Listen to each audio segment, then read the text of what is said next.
On a un peu de temps pour des questions. Je vois que Christian, souvent c'est la première, mais le bras de Christian se lève. Vous avez dit comment on ne pouvait pas définir l'espèce chez la plante, mais comment peut-on définir l'espèce chez une plante? Comment définir l'espèce chez une plante? Bah écoutez, c'est pas très satisfaisant. On admet que c'est la même espèce quand ça se ressemble.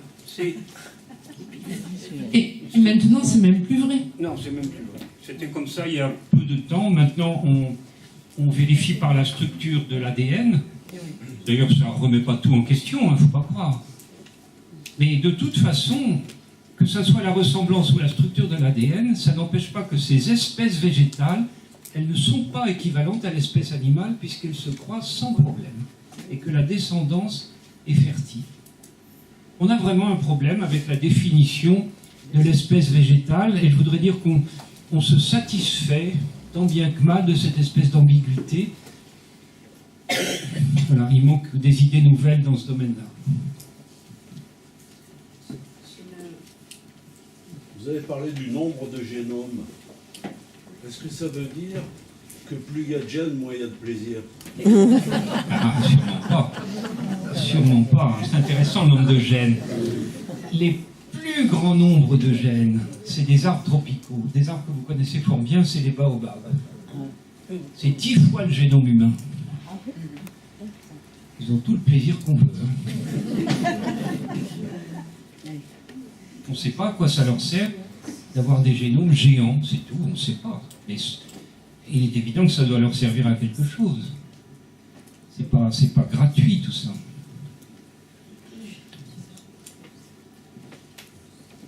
Je voulais revenir sur la question de Christian, puisque l'année dernière, on a fait un cours sur toute l'année sur les familles. Et c'est vrai que toute l'année, on a été confronté à cette question d'identification, de classification, puisque la classification évolue quand même beaucoup à la marge, mais ça évolue. Et que du coup, nous, qui sommes des gens qui pratiquons essentiellement sur le terrain, pas des chercheurs, on est très déroutés par cette classification phylogénique qu'on ne perçoit pas, qu'on a du mal à appréhender. Et du coup, je trouve que ça met de la distance, en fait, entre cette classification et les pratiques de terrain. Enfin, quelque part, on en a déjà discuté, mais alors, on est quand même resté assez collé à ce qu'on savait, ce que j'avais appris, moi, il y a longtemps. Je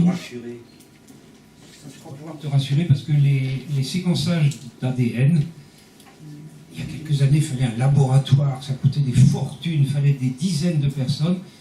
Maintenant, c'est devenu assez simple et assez rapide et beaucoup moins coûteux. Et on nous annonce pour les quelques années qui viennent des petits poinçonneurs de terrain, comme un machin à faire des trous dans un ticket de métro, et tu auras le séquençage. Ça coûtera presque plus rien. Alors, finalement, l'observation et le séquençage vont finir par se rejoindre. Bon, je reviens sur cette modification de la classification familiale, par exemple, qui est issue du séquençage de l'ADN. Moi, d'abord, je trouve qu'il n'y a rien de vraiment fondamental. Et les modifications, moi, j'en suis absolument content. Ça me convient parfaitement. Tout simplement parce que l'architecture, qui est ma spécialité personnelle, elle dit la même chose que le séquençage. Alors, évidemment, il y a quelques personnes qui sont frustrées là-dedans. C'est les collègues qui étaient spécialistes d'une famille qui a disparu. C'est assez vache. Celui qui était le spécialiste mondial des flacourtiacées, on peut faire une croix là-dessus, il n'y a plus de flacourtiacées. Et ce qui est arrivé aux flacourtiacées, elles ont explosé. Il y a une partie qui est partie du côté des saules, une autre partie qui va du côté des pavots, mais les plantes existent toujours. C'est juste les flacourtiacées qui ont disparu. Et pour moi, c'est des détails. L'essentiel est vraiment positif. Par exemple, on parlait des baobabs. Avoir mis le baobab à côté des mauves et des roses trémières, c'est évident. Non mais attendez, je regrette de ne pas pouvoir vous amener une fleur de baobab, mais vous verriez bien que c'est exactement comme une fleur d'hibiscus ou de rose trémière. Même dimension. Mais même pas les dimensions, non? De toute façon, les dimensions, c'est pas ça qui compte. Non, je trouve que c'est bien. Christian?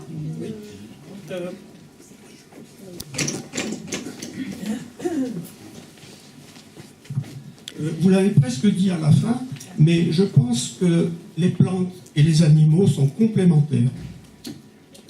Les plantes bénéficient de l'urine et des excréments des animaux. Elles bénéficient aussi du transport assuré pour la pollinisation et pour transporter les graines. Et inversement, les animaux ont besoin des plantes. Donc tout ça forme un ensemble. Les plantes, quand même, sans animaux, seraient moins développées. Elles existeraient, mais non, mais pas de la même manière. En agriculture, en tout cas, dans une exploitation agricole, il vaut mieux avoir à la fois des plantes et des animaux. L'un profite de l'autre, et inversement. Donc, ils sont complémentaires. Alors, deuxièmement, pour les espèces, effectivement, dans le cours qu'on a vu auparavant, on avait vu que les espèces se définissent par le fait qu'elles ont le plus grand nombre de caractères communs. Les individus qui ont le plus grand nombre de caractères communs, d'abord dans les espèces, puis dans les genres, etc. Et les caractères communs peuvent être visibles ou invisibles.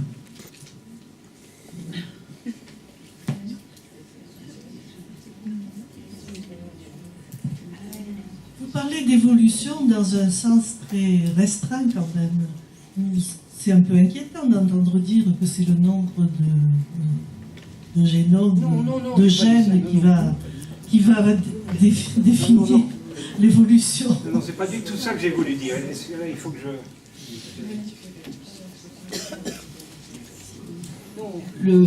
la taille du génome, c'est juste un marqueur de l'évolution. C'est ce qui permet aux gens comme Axel Kahn de savoir directement si une espèce est plus évoluée qu'une autre. Mais ça n'est pas l'évolution en elle-même, c'est juste un marqueur. C'est comme un compteur, si vous voulez. Voilà, on ne sait pas du tout la même chose. Alors, je reviens à la remarque du monsieur, là. Moi, j'ai pensé aussi très longtemps à cet équilibre entre les plantes et les animaux. C'est vrai que ça donne une superbe image de l'harmonie, puisque les uns produisent du gaz carbonique alors que les autres en ont besoin.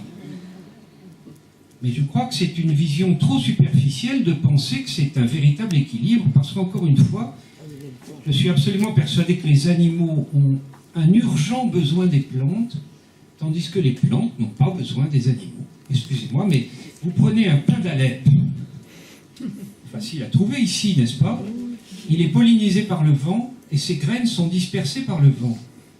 En quoi a-t-il besoin du moindre animal? Les animaux, pour un pain d'Alep, ça va être plutôt des prédateurs ou des parasites. Mais vraiment, eh bien, je prends le cas du pain d'Alep, ça pourrait être le frêne, ou enfin, il y a c'est des érables, enfin, il y a quantité d'arbres comme ça qui n'ont absolument pas besoin d'animaux. En quoi la disparition des animaux les gênerait?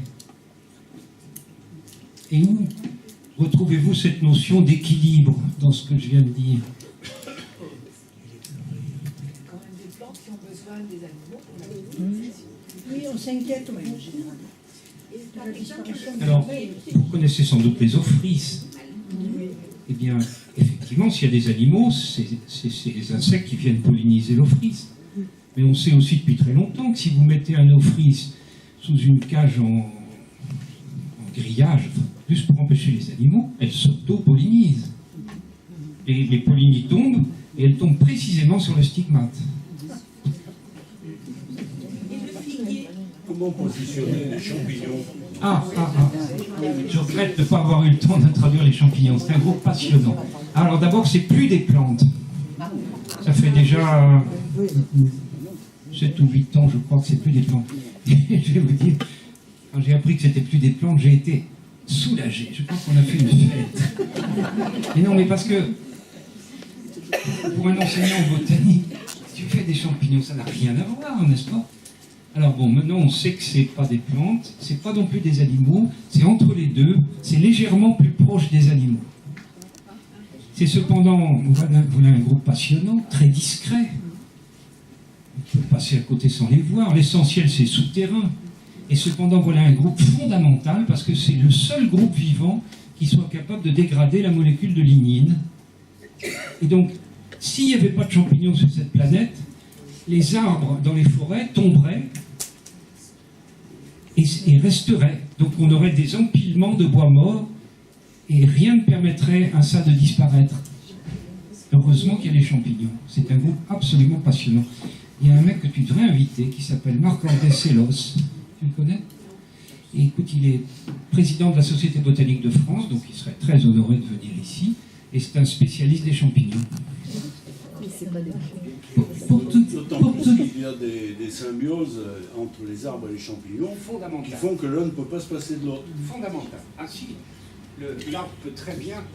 L'arbre ne peut pas se passer du champignon, mais le champignon peut très bien se passer de l'arbre. Donc, pour tout dire, sur les champignons, c'est vraiment un groupe sur lequel je ne fais jamais de cours. Faire intervenir Marc-André.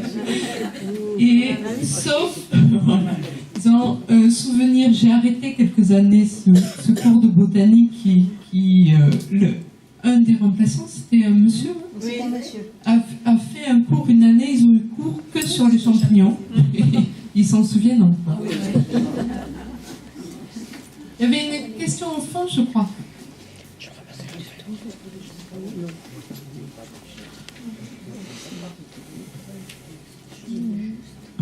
Oui, ça va. Est-ce que c'est pas normal qu'il y ait un génome plus important au niveau des plantes, étant donné qu'elles sont beaucoup plus vieilles que les animaux?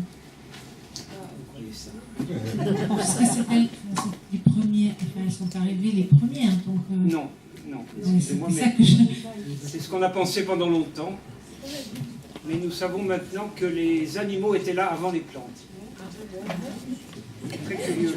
La paléontologie, c'est l'étude des fossiles, n'est-ce pas? C'est une science absolument incroyable, avec des révolutions intellectuelles, mais ça échappe aux journalistes et au grand public. Non, les animaux étaient là avant les plantes. Qu'est-ce qu'ils mangeaient? Ils mangeaient des bactéries.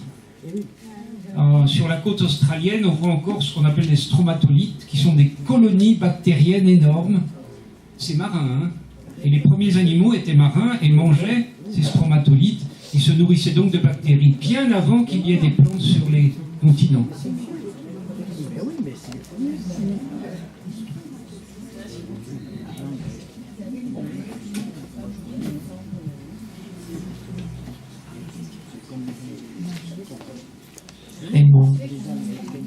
Je vais revenir sur votre cheval de bataille, la déforestation. Sur la déforestation, j'ai entendu l'autre jour un professeur de Montpellier qui expliquait, en parlant du virus Ebola, que vu les grandes déforestations, les animaux se repliaient sur les lieux habités et que c'est à cause de ça qu'on allait découvrir un tas de nouvelles maladies. Qu'est-ce que vous en pensez? Oui.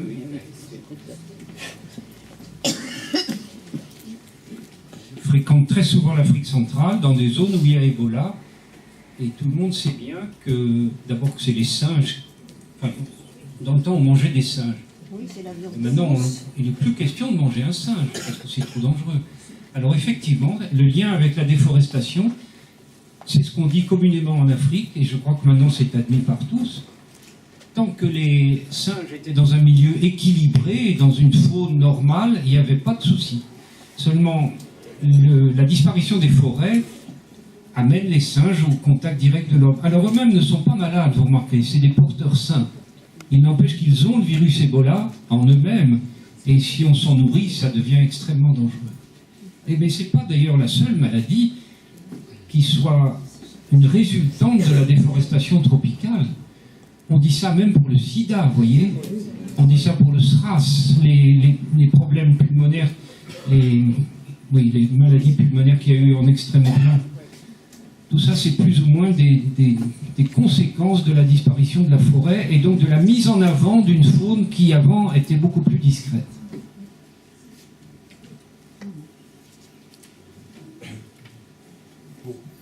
Pour en revenir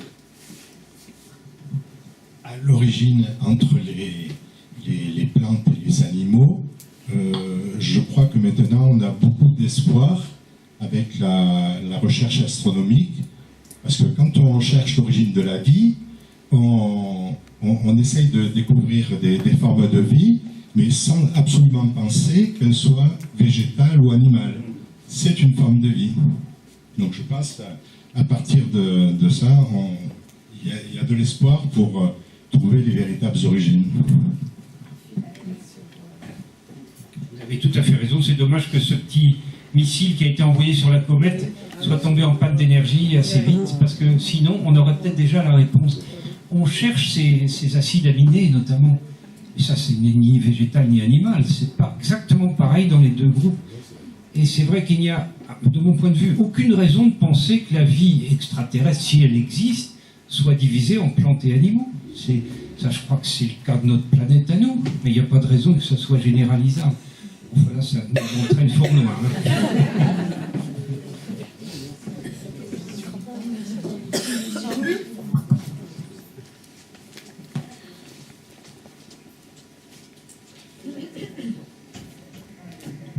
Non, juste un point de détail. Dans les animaux, quand vous parlez d'animaux, vous faites surtout référence aux animaux dits supérieurs, mais par contre, on retrouve des stratégies d'animaux fixés dans tout ce qui est animaux marins.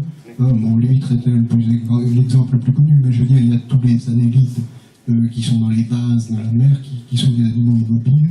Et les poissons ont eux-mêmes des stratégies de reproduction qui ne sont pas du tout les stratégies de reproduction des animaux supérieurs.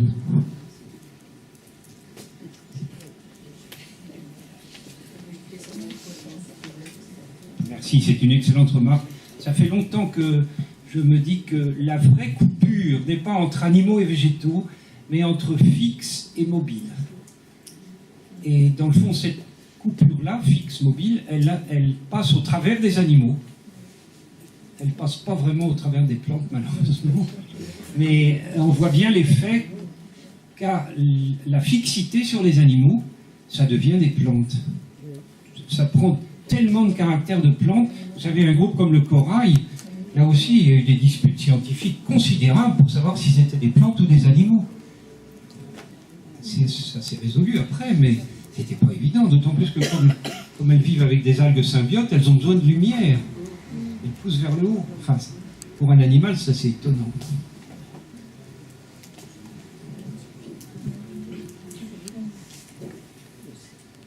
Bon. Et si vous n'avez plus de questions, il ne nous reste plus qu'à remercier Francis pour cette présentation qui était fort intéressante et prendre rendez-vous pour une prochaine année, pour la suite des découvertes, voir les sons qu'émettent les plantes. Voilà, on nous tient en haleine pour connaître la suite de l'histoire. Merci Francis. Merci.